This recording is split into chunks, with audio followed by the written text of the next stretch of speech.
Hello and welcome to my channel. Well, I thought I'd do a follow-up on my GEC number 12. Um, it's a medium toothpick size, and I got this because I mostly collect inexpensive traditionals, Rough Riders, marbles, things like that, because they're affordable. And when you get into the knife, world and everything, and you start seeing the more expensive knives, most people will talk about GECs as being like top of the line, American made, knives, and they are. But a lot of times they're just out of reach for people. Or if people are collecting knives, they'll only go for the ones that hold their value and are more expensive. I got this one just because I wanted to see what GECs were like. This is my second GEC that I purchased. The first one was a number 97, the Allegheny. Let me go get it. Here it is. This is the first GEC that I bought, and I was willing to pay, the big bucks, and I happened to be at the time when they had these for sale and you could get them, without going to the secondary market. And I really liked the knife, but it was a little bit large for my, everyday carry and everything. So the next one I was looking at was this one, and it's kind of like Goldilocks, and the Three Bears. This one's too small, this one's too big, but this one's just right. That's the way it fits with me on toothpicks. This size is just perfect for me.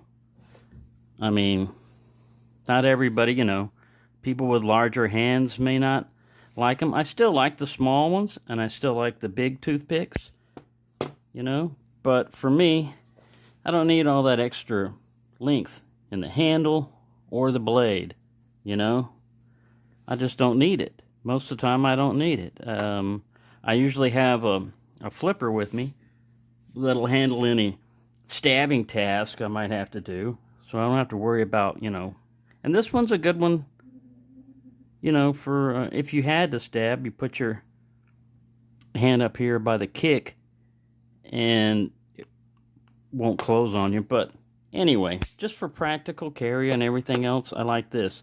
Now, my only issue came with the way I was storing it. I found a nice little Rough Rider slip.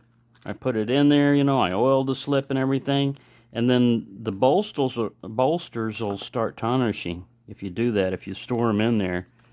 And yeah, you can polish them back up and stuff, which I tried to do on this one a little bit.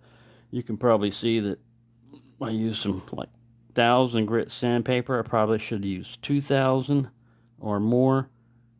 But like I said, I'm not worried about this knocking down the value of the knife or anything, because I didn't buy it for an investment. I bought it simply because I wanted to see what GEC was all about. Is this knife worth like 10 times the price of this knife? Well, it all depends on what you want to do. If you're going to go out and cut things and everything a lot, they both will do the same job, but this one, it's got the inexpensive part on it. This guy maybe costs $15, whereas this one is closer to $150. So, yeah, it'll hold its value, and it's something that you can hand down to someone and stuff like that. But that's a question you're just going to ask yourself. Is it worth going the more expensive route? What are you going to use it for? It's just like the, steels, when people say, oh, that's a crappy knife, it's got crappy steel and blah, blah, blah. Tell me what you're cutting. How often are you cutting during the day that you find that a crappy knife is not good enough for you?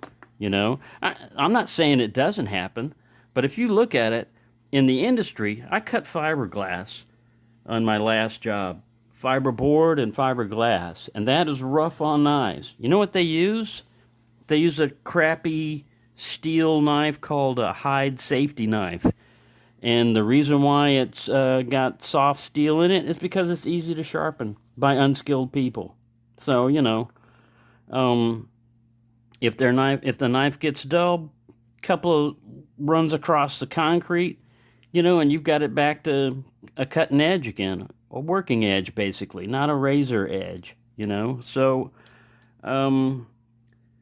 for people that really use their knives a lot and cut, you would think, oh, they want D2 or they want a super hard steel, you know, or Maximet or something like that. Companies are not going to pay for that. They're not going to buy a super steel. They're going to give you a crappy knife. I wish I could find mine. I'm going to try to find it and show you. Yeah, so here's what you get if you cut fiberglass for a living and stuff, you know, if you do. It's an inexpensive knife. Well, not really inexpensive. These are about like 40 something bucks, you know, compared to what you get. But it's just a fairly soft steel. I put this tape up on here just to remind me which side was the sharp end and which is the dull one when you're cutting, because you can pick this thing up wrong and try to push on it. So that's what I was doing, is like a visual reference. But you can see they made it flat so you couldn't stab with it and stuff. We would still throw these things at cardboard boxes and stuff. We'd still goof off with them. But this is what you get. This is your knife for cutting fiberglass. So I don't know what steel's in it, but it's pretty soft. I think it's a stainless. But yeah, that's what you get. So, for, you know, I think a lot of the high price, you know, like the people that want the super steels and everything, the majority of them, I think, probably wouldn't be able to tell the difference between a super steel and a regular steel in their daily use for what they're using it for.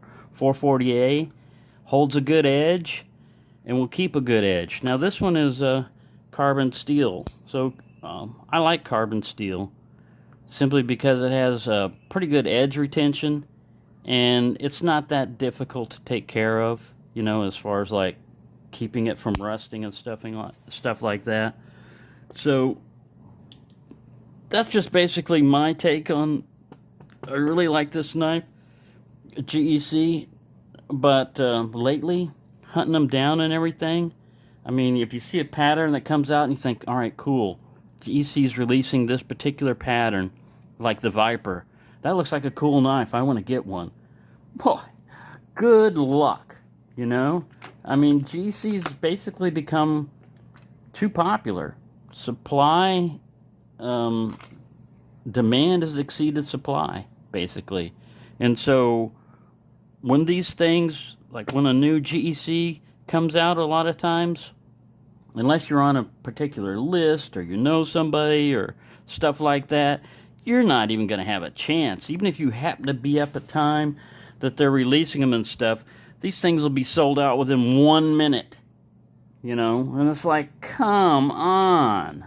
So I don't like doing that, but I think everyone should, you know, that's into knives and collecting knives, should try a GEC once in their life. You know, like, I've got 3 of them. This was the first one that was given to me, and it's an excellent work knife. The bull nose, I think it was a 71. Yeah, it's a model 71 bull nose. These are great work knives, and they're inexpensive compared to, and usually available.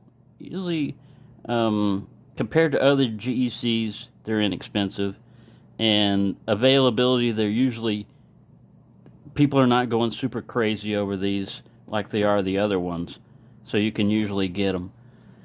But that's just basically a follow-up on my GECs and what I think of them, and I really do like carrying this one a lot. Like I said, it fits in perfectly in this little slip here. I got this little lanyard on it, help pull it out of the pocket, and it's just a great little knife. I'm glad I got one, basically, is what I'm trying to say.